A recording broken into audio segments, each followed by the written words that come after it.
দেখছেন BNA news, সবার সাথে সবার পাশে। দেগঙ্গা ব্লক থেকে সাংসদ কাকলি ঘোষ দস্তিদার 60,000 ভোটে জিতবে বলে দাবি বিধায়ক রহিমা মণ্ডলের। নির্বাচনী প্রস্তুতি সভা ইতিমধ্যে সারা দেশ জুড়ে সাড়ম্বরে চলছে। সপ্তদশ লোকসভা নির্বাচনে কেন্দ্র সরকার নরেন্দ্র মোদী বাংলাকে দখল করতে মরিয়া হয়ে উঠেছে।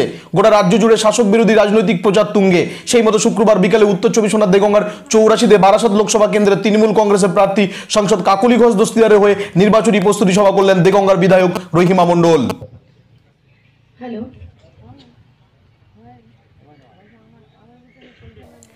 এদিনের নির্বাচনী প্রস্তুতি সভায় উপস্থিত ছিলেন বিধায়ক রহিমা মণ্ডল, দেগঙ্গার পঞ্চায়েত সমিতির সভাপতি মফিদুল হক শাহজি, দেগঙ্গার পঞ্চায়েত সমিতির পূর্ত পরিবহন দপ্তরের কর্মদক্ষ আনিসুর রহমান বিদেশ, দেগঙ্গা ব্লকের নির্বাচনী পর্যবেক্ষক অজয় বৈদ্য, 84 অঞ্চলের পর্যবেক্ষক নারায়ণ চন্দ্র বিশ্বাস, 84 গ্রাম পঞ্চায়েতের প্রধান পারভিনা সুলতানা, পঞ্চায়েত সমিতির সদস্য আসাদুল ইসলাম সানি, কর্মদক্ষ লিয়াকাত আলী সাগর, শিক্ষক সুমন হাজরা, শিক্ষক শাহরিয়া ইসলাম, এনামুল মোল্লা বিউটি সহ বিশিষ্ট নেতা ও নেতৃত্বরা।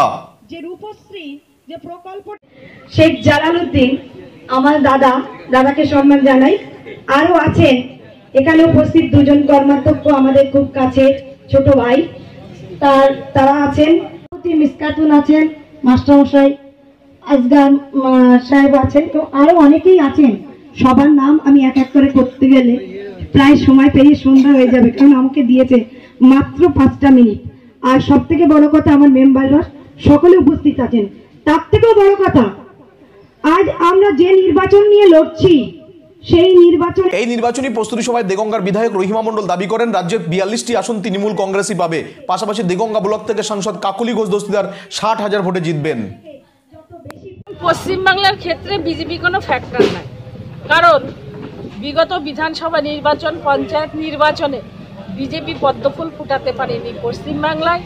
দেগঙ্গার ক্ষেত্রে আমি বলবো যে এখানে বিজেপিকে দূরবীন দিয়েও দেখা যাবে না। আমাদের কাকলি ঘোষ দস্তিদার মমতা বন্দ্যোপাধ্যায়ের মনোনীত প্রার্থী প্রায় 60,000 ভোটে এই দেগঙ্গা থেকে জিতবে।